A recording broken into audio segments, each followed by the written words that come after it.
everyone, welcome back to this video.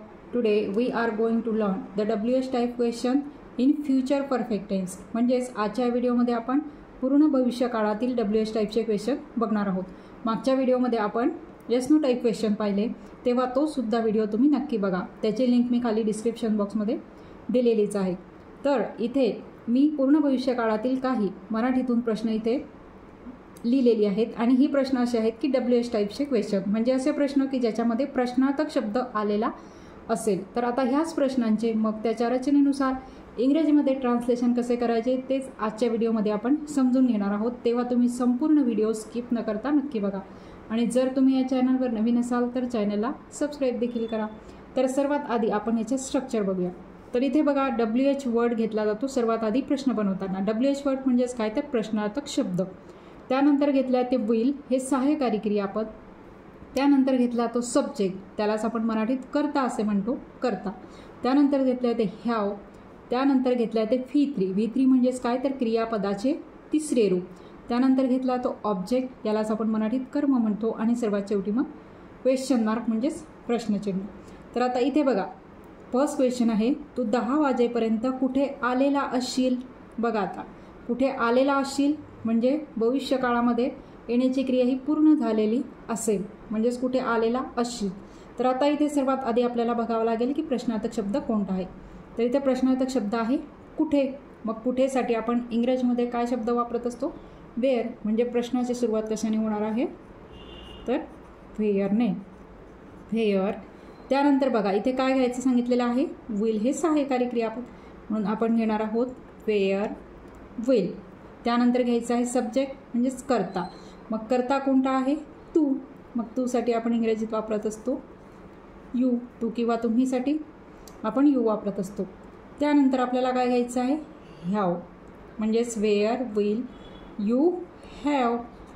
त्यानंतर बघा आपल्याला घ्यायचं आहे क्रियापदाचे तिसरे रूप. व त्यासाठी आधी आपल्याला क्रियापद माहिती असणं आवश्यक आहे. आता या प्रश्नामध्ये क्रियापद कोणता आहे, आलेला म्हणजेच येणे.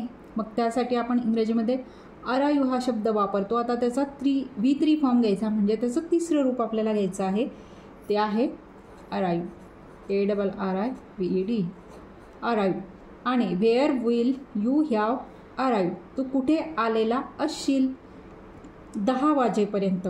आता 10 वाजेपर्यंत असं जेव्हा दिलेलं असते तेव्हा आपण ॲफर्मेटिव्ह सेंटेन्सेस शिकताना शिकलेलोच आहोत की अशा प्रकारे जर आपल्याला लिहायचं असेल तर आपण काय वापरत असतो, बाय वापरत असतो.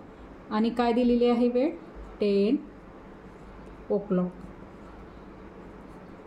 Bye 10 o'clock. आणि शेवटी मग काय द्यायचं आहे, क्वेश्चन मार्क. अशा प्रकारे where, will, you, have arrived by 10 o'clock. तू 10 वाजेपर्यंत कुठे आलेला असशील. अशा प्रकारे मग हा प्रश्न स्ट्रक्चरनुसार इंग्रजीत तयार झालेला आहे. आता नेक्स्ट बघा, तो झाडावर कसा चढलेला असेल. बघा आता इथे आधी प्रश्नार्थक शब्द बघायचा, तो आहे कसा. मग कसासाठी कसा, कशी, कसे, त्यासाठी आपण हाऊ हा शब्द वापरतो इंग्रजीमध्ये. म्हणून या प्रश्नाची सुरुवात कशाने होणार आहे, हाऊ या प्रश्नार्थक शब्दाने. त्यानंतर आपल्याला काय घ्यायचं असते, विल. बघा त्यानंतर विल घ्यायचं आहे. त्यानंतर कर्ता घ्यायचा आहे. कर्ता कोणता आहे, तोसाठी आपण ही हा शब्द इंग्रजीत वापरत असतो, मग तो ही लिहायचा, हाऊ, विल, ही. त्यानंतर हॅव घ्यायचा आहे, ही, हॅव. त्यानंतर आहे क्रियापदाचे तिसरे रूप. मग या प्रश्नातलं क्रियापद कोणतं आहे, चढलेला, म्हणजेच मूळ क्रियापद चढणे. मग त्यासाठी आपण क्लाइंब, CLIMB, क्लाइंब हा शब्द वापरतो. त्याचं तिसरं रूप आपल्याला घ्यायचं आहे, ते आहे क्लाइम्ड,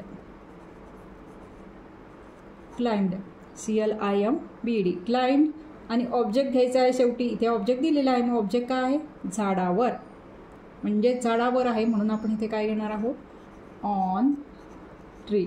आणि शेवटी द्यायचं आहे मग क्वेश्चन मार्क. बघा how will he have climbed on tree.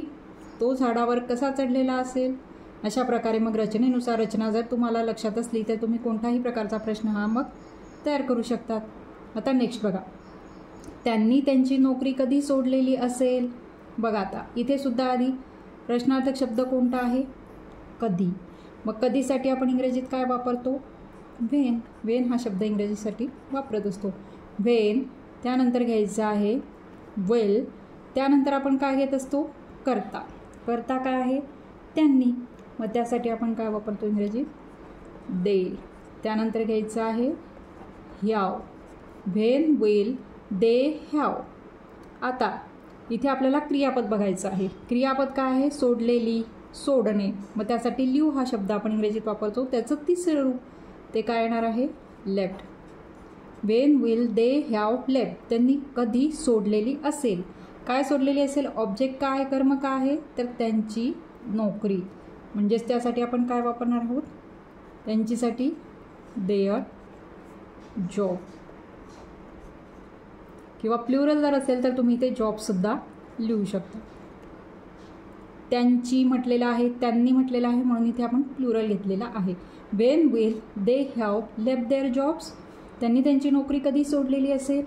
अशा प्रकारे. त्यानंतर आता नेक्स्ट क्वेश्चन बघा. त्यांनी कार्यालय का स्वच्छ केलेले असेल? बघा हा प्रश्न विचारतो आपण केव्हा केव्हा की त्यांनी एवढी साफसफाई, स्वच्छ म्हणजे आपण साफसफाई म्हणतो, की साफसफाई का केलेली असेल भविष्यामध्ये. तर आता इथे प्रश्नार्थक शब्द कोणता आहे? का. मग कासाठी आपण इंग्रजीत व्हाय वापरतो. म्हणून इथे प्रश्नाची सुरुवात कशाने होणार आहे? व्हाय. व्हाय. नंतर घ्यायचं आहे विल हे सहाय्यकारी क्रियापद. त्यानंतर घ्यायचा असतो करता. करता काय आहे? त्यांनी. मग त्यासाठी आपण वापरतो परत इथे दे. नंतर घ्यायचं आहे have. Why will they have. त्यानंतर क्रियापदाचे तिसरे रूप आपल्याला वापरायचे असते. आता क्रियापद आहे स्वच्छ केलेले म्हणजे स्वच्छ करणे. त्यासाठी आपण क्लीन हा शब्द वापरतो. त्याचं तिसरं रूप आपल्याला घ्यायचं आहे ते आहे CLEANED clean. Y will they have clean. त्यांनी स्वच्छ का केलेले असेल? काय स्वच्छ? ऑब्जेक्ट काय आहे, कर्म काय आहे? कार्यालय. मग त्यासाठी कार्यालय म्हणजेच काय? ऑफिस. ऑफिस हा शब्द आपण मराठीमध्ये सुद्धा वापरत असतो. मग तो घ्यायचा आहे क्लीन द ऑफिस. FIC शेवटी द्यायचं आहे question mark. Why will they have clean the office. त्यांनी कार्यालय का स्वच्छ केलेले असेल किंवा कार्यालयाची साफसफाई का केलेली असेल, असं जरी असलं तरी अशाच प्रकारे हा प्रश्न तयार होणार आहे.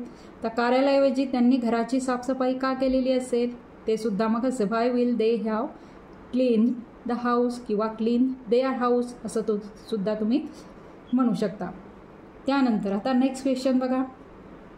तू प्रकल्प कधी पूर्ण केलेला असेल? बघा एखादा प्रकल्प एखादा स्टुडंट जर करत असेल तर मग आपण त्याला विचारतो की तू प्रकल्प मग कधी पूर्ण केलेला असेल, म्हणजे कुठपर्यंत तुझा पूर्ण झालेला असेल, अशा प्रकारे.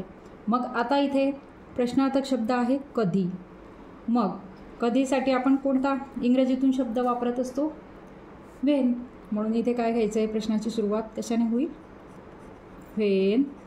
त्यानंतर घ्यायचं आहे विल. नंतर आपल्याला काय घ्यायचा असतो? करता. मग करता कोणता आहे इथे? तू. मग तूसाठी आपण इंग्रजीत यू वापरतो. When will you. नंतर घ्यायचं आहे हॅव. आता पूर्ण केलेला त्यासाठी कंप्लीट हा शब्द वापरतो. त्याचा थर्ड फॉर्म घ्यायचा आहे आपल्याला completed. COMPLETED. When will you have completed. तू कधी पूर्ण केलेला असेल. काय पूर्ण केलेला असेल? ऑब्जेक्ट म्हणजेच कर्म काय आहे? तो प्रकल्प. मग प्रकल्प म्हणजेच आपण त्याला प्रोजेक्ट असं म्हणत असतो इंग्रजीमध्ये. When will you have completed the project. PROJECT project. आणि शेवटी मग काय द्यायचं आहे? Question mark. बघा अशा प्रकारे मग हा प्रश्न इथे तयार झालेला आहे. When will you have completed the project. तू प्रकल्प कधी पूर्ण केलेला असेल, अशा प्रकारे. आता नेक्स्ट क्वेश्चन बघा. त्याने कोणती गाडी विकत घेतलेली असेल किंवा असं जरी असलं त्याने कोणती गाडी घेतलेली असेल म्हणजेच इथे विकत घेतलेली हा असं समजून जायचं. विकत घेतलेली किंवा घेतलेली असेल तरी विकत घेतलेली हाच अर्थ तिथे असतो. मग आता इथे प्रश्नार्थक शब्द कोणता आहे? कोणती. मग त्यासाठी आपण इंग्रजीत काय शब्द वापरतो? विच. कोणता, कोणती, कोणते, त्यासाठी विच. विच. आता कोणती गाडी हे पूर्ण आपल्याला घ्यावं लागणार आहे म्हणजेच विच कार. नंतर आपल्याला घ्यायचं आहे विल. नंतर काय घ्यायचा असतो? करता. करता कोणता आहे? त्याने. त्यानेसाठी आपण काय वापरतो? ही. विच कार विल ही म्हणजेच. आणि आता त्यानंतर आपण काय वापरत असतो? Will he have. त्यानंतर घेत असतो क्रियापदाचे तिसरे रूप. आता विकत घेतलेली म्हणजेच मूळ क्रियापद आहे विकत घेणे. त्यासाठी आपण बाय हा शब्द BUY बाय हा शब्द वापरतो. त्याचा थर्ड फॉर्म बॉट BOUGHT. बघा, which car will he have bought. त्याने कोणती गाडी विकत घेतलेली असेल. शेवटी द्यायचं आहे question mark. Which car will he have bought, त्याने कोणती गाडी विकत घेतलेली असेल किंवा गाडी विकत घेतलेली कोणतीही वस्तू जर असली तर त्या ठिकाणी तुम्ही इथे गाडीऐवजी टाकू शकता आणि तिथे फक्त विच कारऐवजी मग ती विकत घेतलेली वस्तू तुम्ही इथे टाकू शकता आणि हा प्रश्न मग अशा प्रकारे तयार होईल. अशा प्रकारे. आता लास्ट क्वेश्चन बघा, तो कुठे झोपलेला असेल. बघा, आता हा शेवटचा जो प्रश्न आहे याचे वरील स्ट्रक्चरनुसार इंग्रजीमध्ये ट्रान्सलेशन करून तुम्ही कमेंट बॉक्समध्ये लिहायचं आहे. तो कुठे झोपलेला असेल. बघा, आता इथे कर्ता आहे तो, प्रश्नार्थक शब्द आहे कुठे. त्यासाठी कुठेसाठी काय वापरतात इंग्रजीमध्ये तुम्हाला माहिती असेलच. त्यानंतर क्रियापद व्हर्ब, क्रियापद कोणतं आहे झोपलेला. त्यासाठी इंग्रजी शब्द तुम्हाला माहिती असेलच आणि त्याचा मग तिसरं फॉर्म आपल्याला घ्यायचं आहे. अशा प्रकारे मग हा प्रश्न इंग्रजीमध्ये ट्रान्सलेट करून कमेंट बॉक्समध्ये लिहायचा आहे. तर अशा प्रकारे आजच्या व्हिडिओमध्ये आपण फ्युचर परफेक्ट टेन्स म्हणजे पूर्ण भविष्यकाळातील WH टाईपचे प्रश्न हे कसे तयार केले जातात त्याच्या रचनेनुसार ते समजावून घेतलेले आहेत. आणि जर कोणाला टेन्स म्हणजेच काळ हे पहिल्यापासून जर शिकायचे असतील तर त्याची प्लेलिस्ट मी माझ्या चॅनलवर दिलेलीच आहे आणि त्याची लिंक मी आता डिस्क्रिप्शन बॉक्समध्ये देणारच आहे. तेव्हा ते सुद्धा व्हिडिओ तुम्ही नक्की बघा. आणि आजचा हा माझा व्हिडिओ तुम्हाला कसा वाटला ते कमेंट करून नक्की सांगा. आणि व्हिडिओ जर आवडला असेल तर व्हिडिओला लाईक करा, शेअर करा आणि जर तुम्ही या चॅनलवर नवीन असाल तर चॅनलला सबस्क्राईब देखील करा. थँक्यू.